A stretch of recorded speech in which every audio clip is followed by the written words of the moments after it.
Welcome everyone. It's Jeff Rich here from the Burning Archive, and I've got a very special guest with me today. It's KJ No, who's come to speak to us about Korea.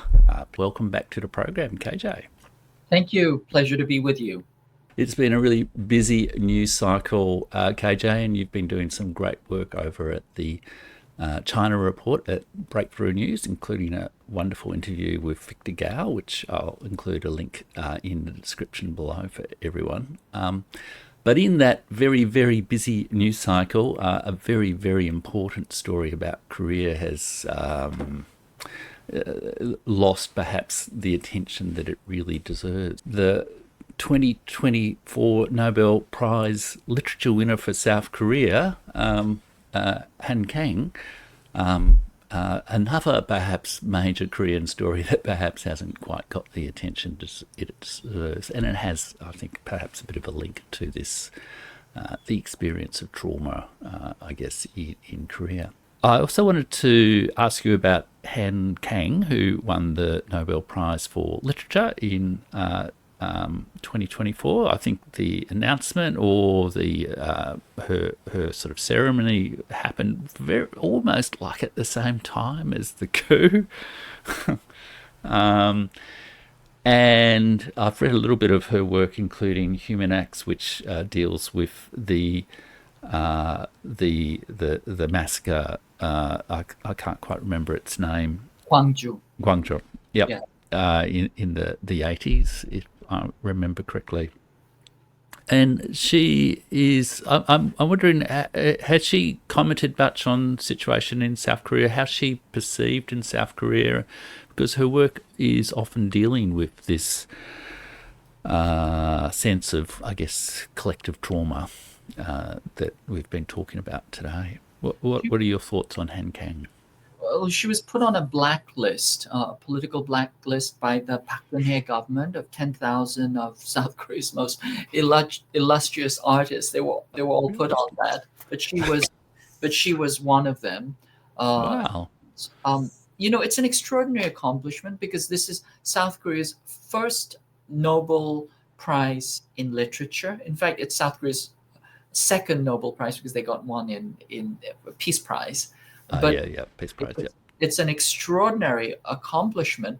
And of course, the other thing to note is that she's very young, Mm. as relatively speaking, as Nobel Prize awardees go.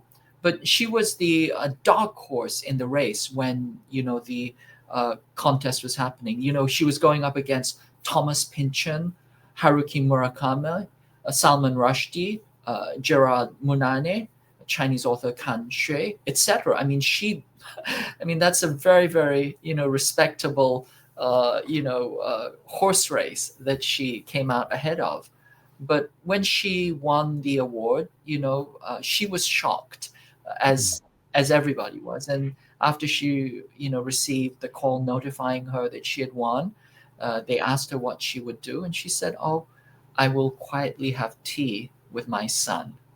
And Mm. then there was a request to do a big press conference, and she said, with the wars raging on in Russia and Ukraine, Israel and Palestine, with deaths being reported every day, uh, I cannot hold a celebratory press conference. And she asked for understanding in this matter.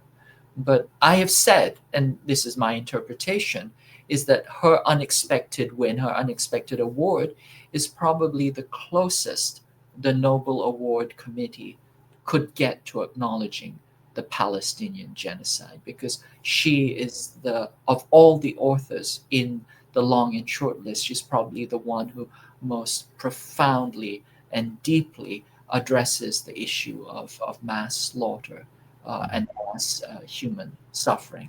So it's a Mm. kind of an oblique recognition, I believe, of the genocide in Palestine.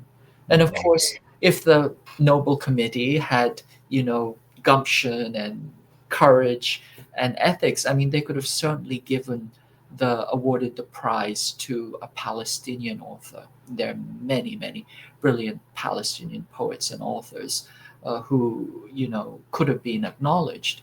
But I think after Harold Pinter, I think they're no longer going down that way of, you know, making strong political statements. Although the Nobel Prize is always a political statement, I think that is pretty obvious. Yeah, yeah. And do you want to just sort of briefly give a little insight into the nature of her writing and maybe particularly Human Acts, given it deals with the Gwangju massacre?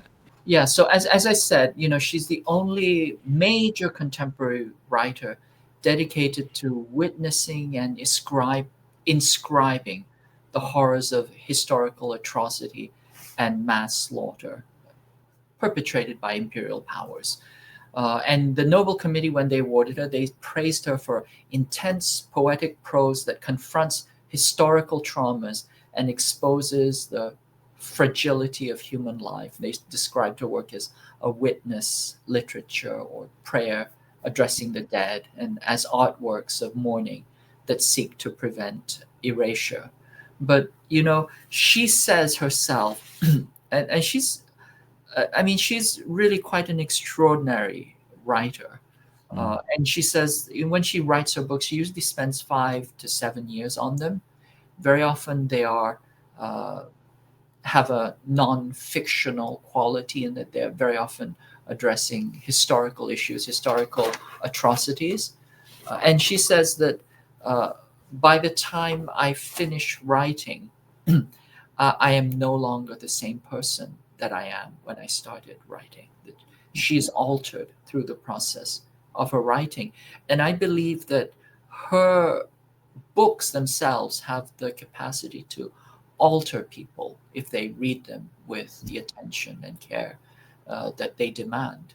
And that's, I believe that's rare. I mean, I think a lot of literature you can take or leave. I mean, you'll be amused, you'll be transported, but very rarely are you transformed. But I believe her writing has that quality, and it has to do with the courage with which she looks squarely into the eye of human suffering and human violence and doesn't flinch. I mean, she goes deeply, deeply into the reality, you know, that reality that T.S. Eliot said humankind can bear very Too much off, yeah. cannot bear too much of, but she goes fully into it. And I think that she her writing asks questions. It's not descriptive. A lot of writing is descriptive. Her writing is interrogative, and there's always a deep question that informs her writing. In fact, her books are just one long question. In the case of, you know, Human Acts, she asks the question, you know, This book here, there we go. Focus. human acts, yes. Uh, I mean, essentially, she asks, you know, she says that there were two questions. One is, can the present help the past? And can the living save the dead? But she said it was really the other way around. Can the past help the present? And can the dead save the living? But essentially, the illuminating question that she asks is, uh, you know, what is it about humans that are capable of such overwhelming violence, and what can we as human beings do in the face of such violence? And of course, she doesn't answer the question, but you know, it's an exhortation and a challenge that we all need to do something. That all of us have a role and responsibility, and that all of us have to take action. In fact, she talks about her own story. The story of Han Kang is, of course, the story of the massacre in Gwangju, massive, uh, you know, human tragedy. Somewhere between 200 and 2,000 civilians were shot to death and brutally maimed and killed in the streets. But her connection to that story is actually a very personal one because she lived in Gwangju and she lived in the same room of the main character that she places in the novel, who was one of the first people to be killed in Gwangju. It's actually a teenage boy who was shot to death in the first within the first days of Gwangju. But that boy actually lived in the same house and in the same room where she lived. And from a a stroke of fate, at the age of 8, her father decided that he was being oppressed by the government, and he was lost his job as a school teacher, and so he decided they had to move out of Gwangju, and they moved up to Seoul, where they built their life. But if circumstances hadn't turned out that way, that young boy who was the first person killed in Gwangju could very easily have been her 8-year-old self. And so I think there's a way in which she, deeply identifies with that boy who is a proxy or stand-in for herself, and with the people of Gwangju herself. And she, she characterizes, she narrates that story in one of the scenes in the film. Is that, Tongho had moved into the room that she had vacated 4 months earlier, and that. Sorry, KJ, when you say the film, is this a film of No, sorry, it's in the book? In the book. Oh, the novel. Yeah. Cinematically, I'm misspeaking. I'm thinking of it cinematically, but Tongho, this young boy, he survives a first skirmish, and he runs away while his friend falls. And Han Kang writes in the book, she says, "I would have run away. You would have run away, even if it had been one of your brothers, your father, your mother. Still, you would have run away. There will be no forgiveness. If you look into his eyes, which are flinching from the sight laid out in front of them, as though it is the most appalling thing in this world, there will be no forgiveness, least of all for me." So she's talking about this survivor's guilt of having survived, of having managed to get away while these others did not. And so then she writes, "You're not like me. You believe in a divine being, this thing we call humanity. You never did manage to win me over. I couldn't make it through the Lord's Prayer without the words drying up in my throat. Forgive us our trespasses as we forgive those who trespass against us. I forgive no one, and no one forgives me." Yeah. Wonderful. So I think viewers should absolutely read Han Kang. Yeah, don't you think, KJ?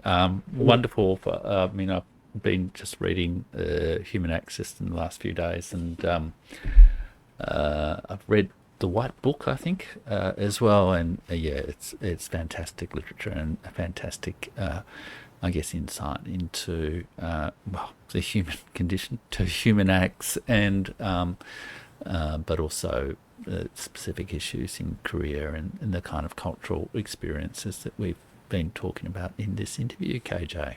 And I think it's also a remedy against the kind of writing we're often subjected to. The style of writing that comes out of the modern publishing industry, strongly influenced by the Iowa Writers Workshop, this Cold War CIA funded content farm, and it kind of shapes experience and storytelling, especially creative nonfiction and creative fiction, in very very kind of limited and managed